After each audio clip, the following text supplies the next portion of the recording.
This is a tutoring company for homeschool students. Today I'm going to talk about the name of my tutoring company, Freedom Montessori Academy. So every business thinks a lot about why they name their business or their education company in particular in this instance. So why is this named Freedom Montessori Academy? The word freedom is really important in Montessori, and there are a lot of education institutions in the Montessori community with the name freedom in it. And I also chose this name because it was really important to me as a Montessori educator. And I'm going to talk about those freedoms right now. I'm just going to choose them randomly and talk about them. In Montessori, the word freedom means a lot of things. This philosophy of education is built on the freedom of the child. So let me pick one and we'll talk about it. Oh, well, I'm going to pick that one last. Oh, this is a good one. So the freedom to choose. In Montessori, the children get to make choices. They get to make choices all day long. And one thing they get to choose is their work. They get to choose what they will do. The educators do teach them how to use everything and teach them what to do, but they get to choose their work and they get to choose who they will work with. They get to work with friends, and if they were working alone usually, they get to choose how long they would like to work with something. And well, I'll come back to that one in a second. They get to choose when they would like to eat. So if they're hungry, they eat. They get to choose when they would like to drink. If they're thirsty, they drink. And they do not have to ask to drink water.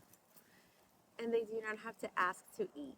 If you're hungry, you eat. If you're thirsty, you drink. If you have to go to the bathroom, you go to the bathroom. We do not ask. And a lot of children still do. But they are in that habit from other places. We let them know they do those things whenever they would like to. And they have choices all day long built in, just nonstop. I personally really build in choices in every single thing, especially when I'm doing projects. Just for example, art projects, I like to have a lot of choices. Even when it comes down to like what colors and ribbons, I want them to constantly be thinking and making choices. Let's go back to eating real quick. So snacks, they can choose to have snack whenever they want to. Some children just arrive and eat snack, and that's fine. Some people they didn't have breakfast, fine. Some people just need snack all day, okay, fine. Well, we do eat lunch together. We take a break and eat lunch together. They do need to wait for the group for that one. Work, how long they want to work with something. So I'll just give you an example of a student yesterday. I expected this person hopefully to do a few things throughout the work cycle, which is 2.5 to 3 hours. This child only worked with one material for the entire time. And I kept asking him if he was ready to do something else. And he said no, he wanted to keep doing this one particular thing. And it had a lot of movement, it had a lot of changes in it. And he was happy to just keep going. It was almost as if he was challenging himself and he was feeling fine with it. And I didn't want to stop him. That was his own personal drive and what he was happy with. He got to keep doing that. I mean, it was squaring of numbers and multiplication facts. So this was this is a quality work for a child his age. And that's just what he needed to be doing at the moment. It was very nice actually to see him do that. So that is the choice to work. That is choosing their own work and doing what they need to do. Okay, we're done with that one. Let's see, we'll pick something else. Oh, the freedom to communicate. It is a very social environment. The children are allowed to communicate with each other all the time. Even during that work cycle, they are communicating with each other, whether it's working on a project together, working together, or whether they are during free playtime. I'll just give you an example. As some children disagreed about something, and they needed to tell each other that. So I had to walk them through how to communicate with each other, but they learned the skill of saying it to each other.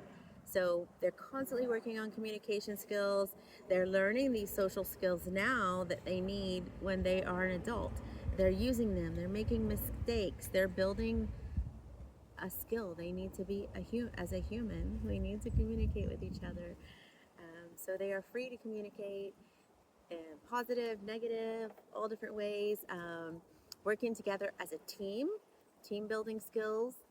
It's amazing. They, of course, elementary students are extremely social, and they want to talk nonstop. So let's let them do it. Okay, the next one I chose is think. They are free to think. They have intellectual freedom. They are free to think for themselves, think whatever they would like. They can tell me they disagree with what we're learning about. I am not telling them that this is what I'm making them think. I'm giving them information that's in this book. In fact, we encourage them to think for themselves. We want them to think, and we ask them what they think. It's critical thinking skills all the time, every day, all day long. Movement. They are free to move. Thank you. Please move. The only time we ask them to sit nicely would be at a table to eat, and when we're having group time, which we call circle time or group time. I still say circle time.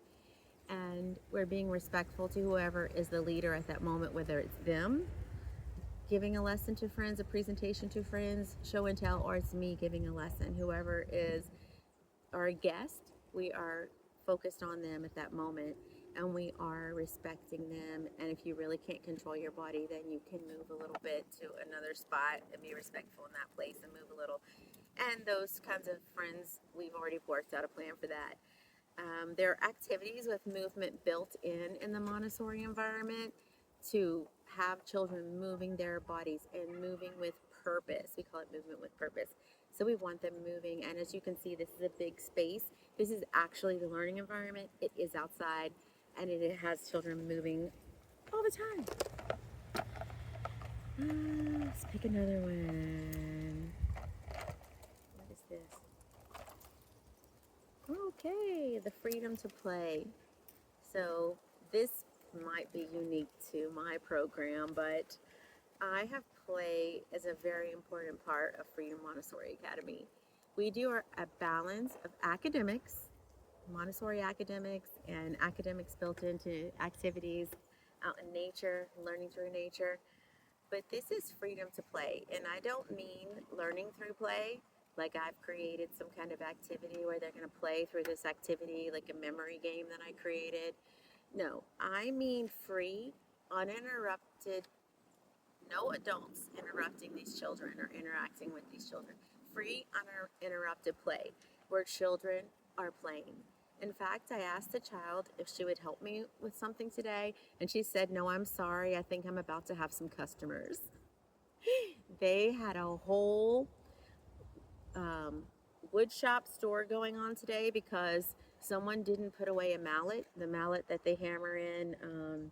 We put tarps out on the ground so that they can put their work rugs out and use their Montessori materials outside. And we use a rubber mallet to put the stakes in the ground.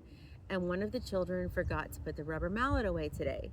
Well, that rubber mallet added a whole nother level to every single thing that happened today. The rubber mallet has never been left out for 5 months. That rubber mallet became like a whole world today. And the rubber mallet became a woodworking shop. It became like all kinds of things today. Here's an airplane. So, the child actually told me, she communicated to me that no, I was not free to interrupt her play. No, so I respected that. She communicated nicely with me and just let me know respectfully that no, I'm sorry, I can't help you right now. People are about to come buy things from me in my shop, and that was great. And I should have respected the fact that she was playing, and I broke my own rule. I interrupted this play because I needed some help.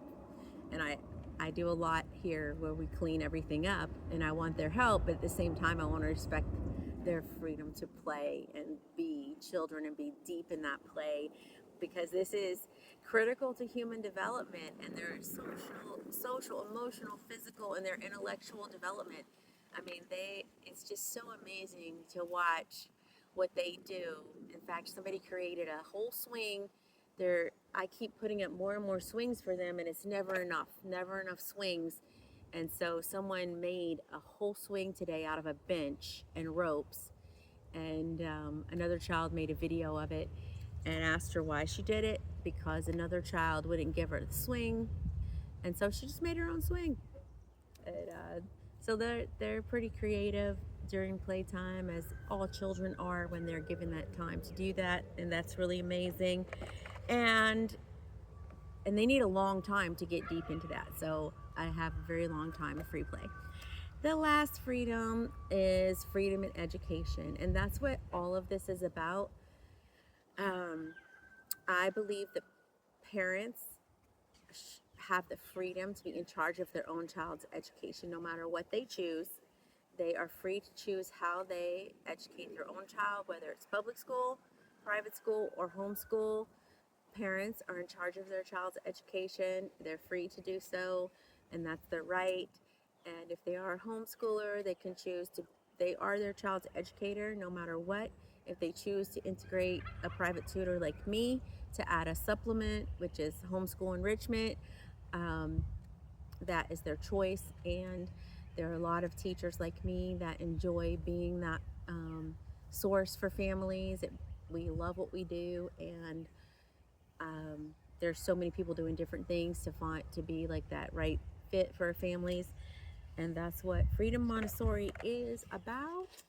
So if you were ever curious and wondered why it's Freedom Montessori, that is it. Montessori is all about freedom, and Freedom Montessori is unique in those ways.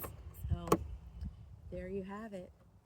If you are interested in visiting or knowing more, please reach out. My name is Melanie Smith, and you can find all of my contact information on our social media pages at FMA Florida. Thank you very much.